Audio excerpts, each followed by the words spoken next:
gihari nta gihari abantu twari nsonga yabyutse akirana n'imyuka mibi yazukuse ngarwana n'emyoyo mibi yategura inkweto abana bakazimenaho igikoma nategeka engata abandi bayiwako ubuki ishati yari yapanze kwambara mu gitondo akayibura esasi balitegese okwambala ku makya n'ebula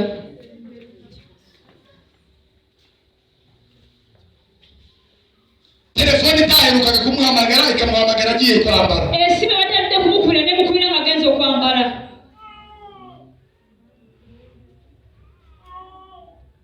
abana bamaze icyumweru ari bazima uwo munsi bakarwara abana maze wikiga baramuka olwo ne balwala randiro dutaraga kwishyuza ku wa gatandatu akaza ku cyumweru mu gitondo tajja kusasula lwamukaaga ukibaza ku wa gatandatu yari yagiye nalooza nti ku lwamukaaga yaliwa turakirana n'imyuka mibi y'ahantu ho mu kirere tulwana n'emyoyo emibi gy'abantu b'omu twamara kuva iyo ngiyo kubanga tunakuva eyo ukaza no mu rusengero nojja n'emukaaga ukibwira ngo imyuka mibi wayicitse emyoyo mibi wagiduse uwo mwicaranye bw'otudde naye Imana iduha amaso y'umwuka katonda tuwamu amaaso g'omwoyo ashimwe cyane tugafiibazibwa umugore umwe w'umusamariyakazi yabwiye Yesu omukyala omu omusamaliya agamba Yesu mu mateka y'iwacu ndi mu history y'ewaffe ntabwo bishoboka ko naguha ku mazi yo kunywa tekisoboka tisaako amazzi g'okunywa hano babaye mu mateka y'iwabo abantu babeera mu history y'ewaffe mateka y'iwacu history ntabwo y'ewaffe umugabo yakira bugufi umugore mu mateka y'iwacu history y'ewaffe mu mateka y'iwabo mu history y'ewaffe ntabwo bajya batumenyera tebatumanyira Yesu aramubwira ngo iyo usa ngo wabuze uwuvugana Yesu n'amugamba singa otegedde bw'oyogeza iyo usa ngo twari twibutse Yesu wabambwe ku tukibuka musaraba Yesu yakomererwa ku musaraba tukibuka agaciro yari afite mu ijuru omuwendo gwe yalina mu ggulu tukareba guca bugufi yagize kugira ngo ajye ku tulaba kwe yalina musaraba tasobola kubanga atuuka ku musaraba twasiga amateka y'iwacu twandisigaziza sitori z'ewaffe tugafata icyerekezo cyaho ne tujya tufuna pulaani gye tulaga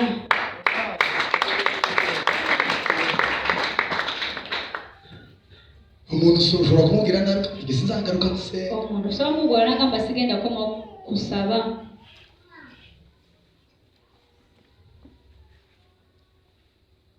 ariko nta mpamvu yindi naye tewali ensonga endala ni ukubera ko abantu twibagiwe nakubanga nti abantu twerabira intego y'urugendo ensonga lwaki tulina okutambula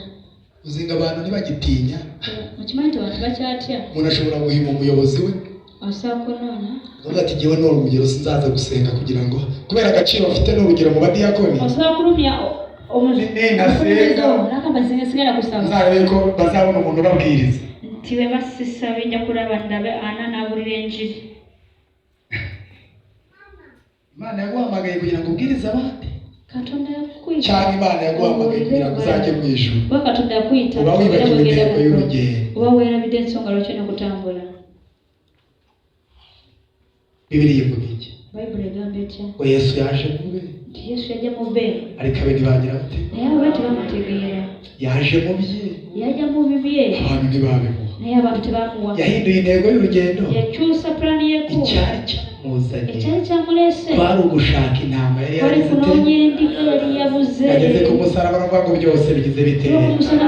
umwenda wari ukingirije ahera ugira ute olugero ngo buri muntu wese yigira ate wabula omuntu yenna akola kina yatuka none ko niba ushaka bagushyiramo nka wundi uri ku kidendezi ng'onoonya omuntu akuteekamu ng'oli yalina gayagala bamuteekamu aha ndenda ngo dusenge ayagala tusabe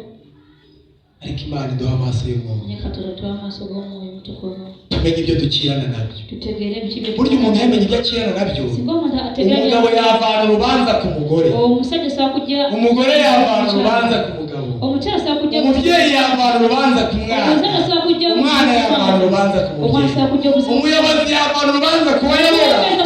uyoborwa yavana urubanza ku muyobozi ne bakulembera kubera yuko bose bari bari mu rugendo kubanga bafuna ahubwo icyabiteye wabula ekibireese twakomeye imyuka mibi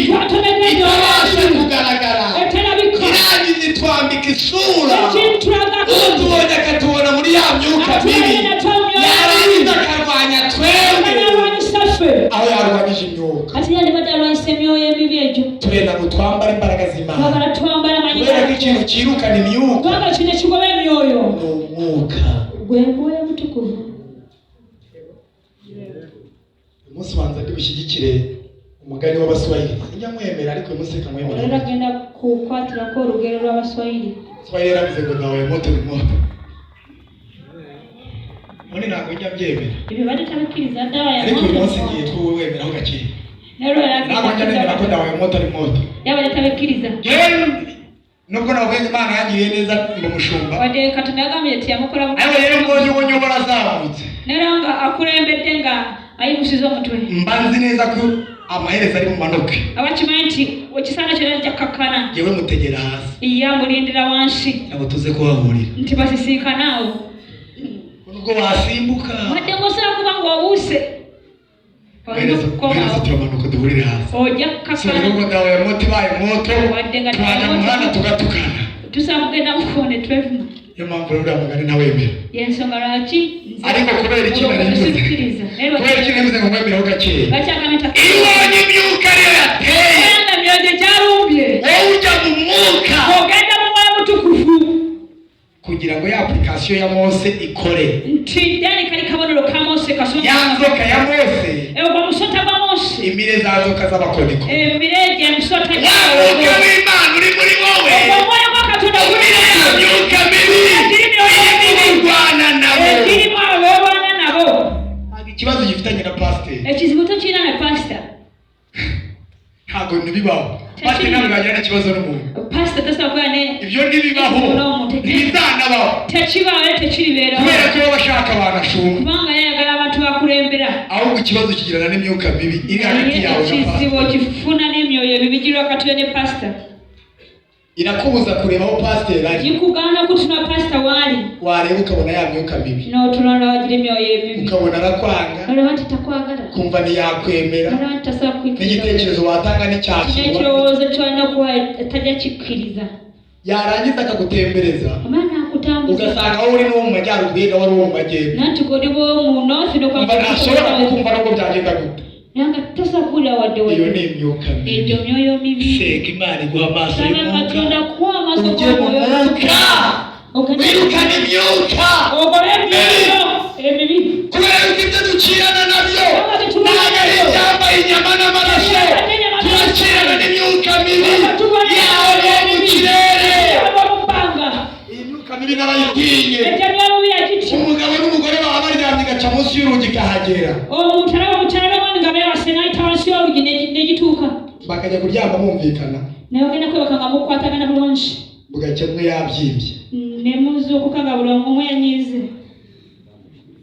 imyuka mibi murayizi emyoyo mibi mugimanyi mwe muri aho murakina gusa ntabwo muzi ibyo bikira temumanyi ki gye tulala imyuka mibi yagera muri korali umuntu yabasha umwanya akabitekerezaho akandika ibaruwa asaba bagenzi be kujya muri korali kugenda mukwaya imyuka mibi yahagera emyoyo mibi nga gituuse mwana itaha bakaba bafatana mu mashati nebasaba nga basaba kwekwata mu bulago bose ko baje bandika basaba kuririmba bonna bajja nga bandise nga basaba okuyimba sekreteri naturebere isaba kurwana bayanditse ryabo sekuritari turabire ebaluwa esaba kurwana bazandikiye ebaluwa ezisaba okulwana basaba kuririmbana nawe tibamwasaba okuyimba naffe kwatubabatiza twavuze ngo kubw'ubuhamya bwa bene data n'abashiki bacu twagamba tukusinziira okweyisa bulungi amateka y'uko bize karate ko nawe tuzi mu itorero histori zakusoma karate oba migere nga tetwagisoma mu kanisa iyo ni imbaraga z'imyuka mibi eje amaanyi g'emyoyo emibi hari akantu twajyaga dukoresha kera iwacu navukiye mu cyaro oli akantu ke bakozesanga edda ye yazalibwa mu kyalo waba wicaye cyane ukarwara ibyo bita ibinya obanga otudde nnyo n'osanyalala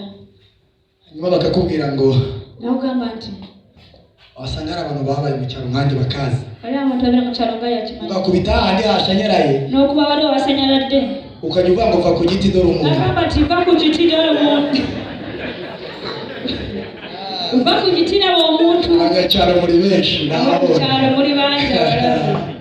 muva ku giti dore umuntu abati va ku giti muvana imwaro imanza kuri bagenzi banyu muva ku giti dore abantu imana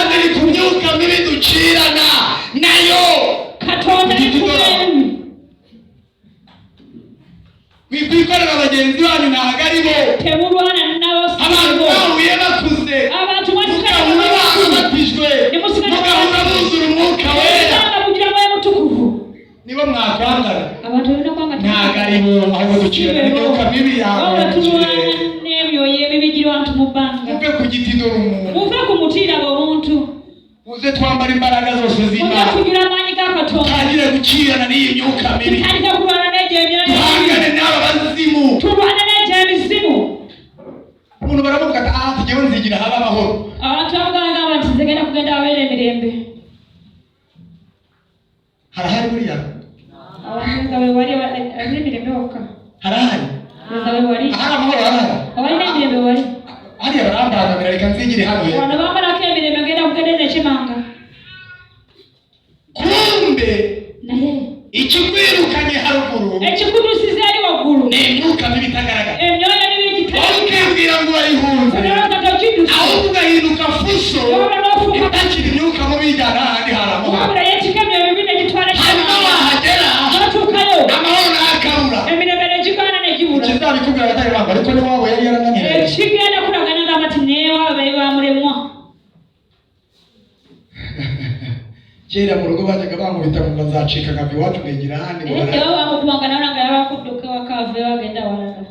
nta kindi kibitera ni imyuka mibi tewakira kibireta emyoyo emibi turahangana n'ubutware tutazi turwana n'obuyinza bwe tutazi turakirana n'imbaraga z'umwijima turwana n'amanyi g'ekizikiza dufite ibintu turwana nabyo biturwanya tulina bye tulwana umuntu aryama ari muzima akabyuka umutwe wamenetse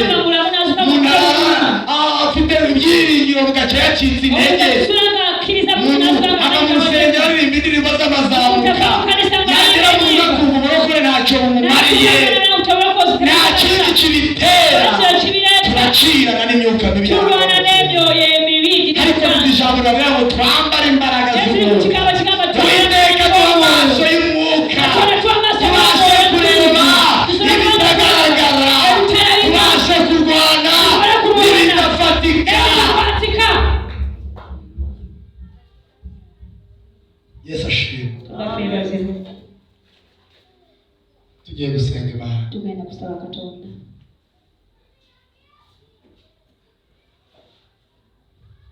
uracyari ku ntego y'urugendo acyari mu plani yo kutanga urakibuka Imana yagukuye ucyandikira Katonda we yakuze ukibuka nayo gutwara ujukiye n'egyogenda nangwa nawe wahuye n'iki kibazo cy'imyuka mibi oba nawasesikana ekizibu ky'emyoyo emibi hari aho wageze wumva urababaye n'owatuuka n'olaba nti olumiziddwa hari aho wageze wumva agahinda karakwishe nakuwadde ya myuka mibi ikakwereka ko impamvu y'ako gahinda wayitewe n'uwo muvukana gira emyoyo emibi ne gikulaga nti lwaki cyangwa se wabitewe n'uwo mwashakanye oba oligo wafumbirwa cyangwa se wabitewe n'ukuyobora oba oyo akukulembera cyangwa se agahinda wagatewe n'ubuyobora yakuleetera n'oyo ariko uyu munsi ndagira ngo ubwire ngo ntabwo ari bo va ku giti cy'umuntu ntabwo yaguye kuri satani ntabwo yaguye ku myuka mibi ntabwo yandikira Efeso n'ibisigaye nyuma yo kumenya ibi nyuma yo kumva ko ari byo turwana nabyo n'ibyambara imbaraga n'intwaro zose z'Imana tubashe gutsinda uburiganya bwa satani. Satani afite uburiganya baririmbye satani afite uburiganya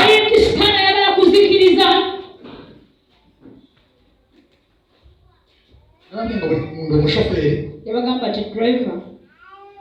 uretse ko ku isaha ya kwine bahatunganyije badde ku sawa kwine baterezezaawo ariko mu minsi iri inyuma naye olulwo olubadde emabega hari ubukoryo bwo kwiba amatelefoni wadde pulaani y'okubba amasimu umuntu yabaga ari kuri telefone aganira na bagenzi be omutabera wakusimu ng'anyumya na buganda za telefone zanyu za WhatsApp izo simu zammwe za WhatsApp izacu zo ntawe ujya ziba yayitoya yinzanira ezaffe teri yazipa neba ng'agipya agikomyawo barabimenye ko ari umukozi w'Imana bakitega nti niyo bitaye mu modoka barayinzanira neba ng'agisudde mu motoka bagikomyawo za zindi zanyu rero ziri ezammwe habagaho abantu gurupu wabiranga amatu gurupu bazi kuziba abamanya okubba noneho bagaca kuno ruhande rw'imodoka ne bayita ku sayidi y'emmotoka ubwo ufite telefone ari kuri runo alina essimu ali ku n'uri buyiba ari kuri runo ate n'alina okubba essimu alina kubaga sayidi ariko uri buyibishe naye agenda kubba essimu yacaga kuri runo yayita ku sayidi yarangiza akaza ku modoka n'agenda ku motoka n'agikuba imodoka twese tugahindukira tugahanga amaso abona ne bakyuka ne batunula uri bakubita akubye wa wundi wazamo na mishoni yo kwiba ayaze ne pulaani y'okubba kubera ko mufite telefone yari yagize kubanga yabbye n'essimu eye yatunudde mabega yarobye agahita yifatira agatelefone ke nakwata simu mu gihe turi bose bazamureba icyo bibaye tukura umutaka batucyagamba ati cyo kituse twahindukira tukamubona birukana telefone tusaina simu Satani afite amayeri menshi Satani ina plane nyingi yarabibonye ko twamukize yarabimenye ko twakijijwe ariko Pawulo yandika aramwambara imbaraga zose z'Imana kugira ngo tubashe gutsinda uburiganya bwa Satani. Satani afite uburiganya bwinshi, aranyura mu kuduteranya,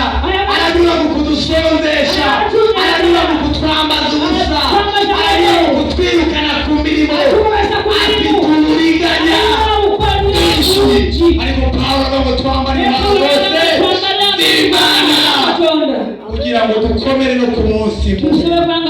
arukore mukomere no ku munsi mubi.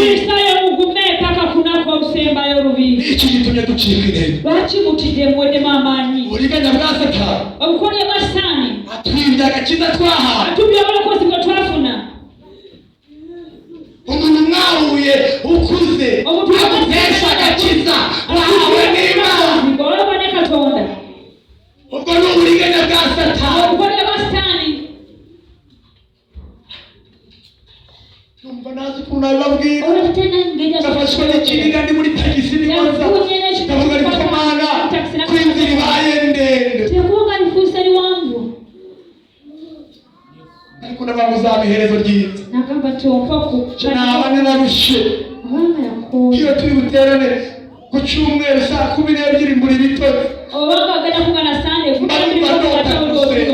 mbanumva ndibona amahoro arukugeze mu kandi mu bantu bagira ibitotsi burya ni uwa mbere. Jyewe ndaryama ni umuhanga mu kuryama, iyo naruhutse ntakoze ushobora kumara amasaha 24 ndi mu cyumba narasohoka.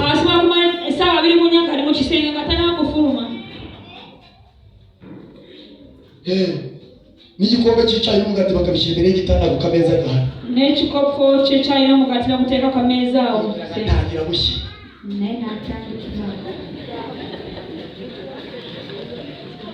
Ariko ari umunsi wo gusenga naye urabura wo gusaba muri bitotsi nkumva mbuze amahoro, ahubwo tuna urange mirembe kimubuze nakira kwinjira no mu rusengero ntangira nkareba nabona ibintu bimeze neza nkumva ndafashijwe. Najya mbona umuntu ari maze mu rusengero maze Imana ishimwe n'undi yaraje, ariko nawe ntagatuziranye natekereza ko yakabaye haradahari nkumva ndababara. Nibuka ryaje mbona mugiye gukira n'imyuka nawe ikigambo cy'itino kwa turanye n'emyoye bibiri wamamagara n'akagororo cyangwa wampitane kagororo mputanze ngo nkahita nihana nadamunene nagamba topawula amabuta gwawo twambare imbaraga z'Imana,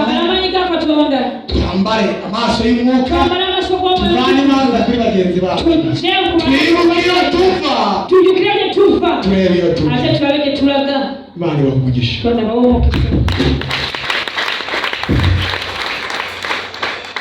Tugiye gusenga Imana. Hari aho waba warahuye n'izo mbaraga ukarwana na mugenzi wawe umwitiranya nazo, haguruka tugufashe gusenga Imana.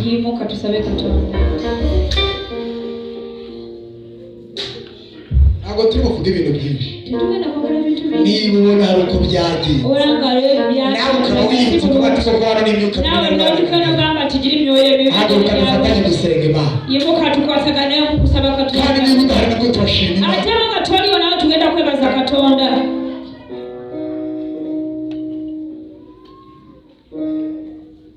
Tugiye gusenga Imana tuyishimira ko twabaye maso. Tugenda gusaba Katonda nga tumwebaza ne twabera bulindana.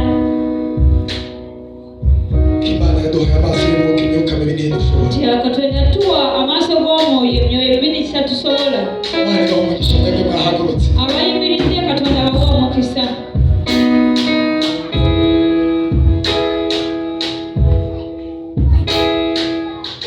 Nenda ngo dufatanye gusenga Imana.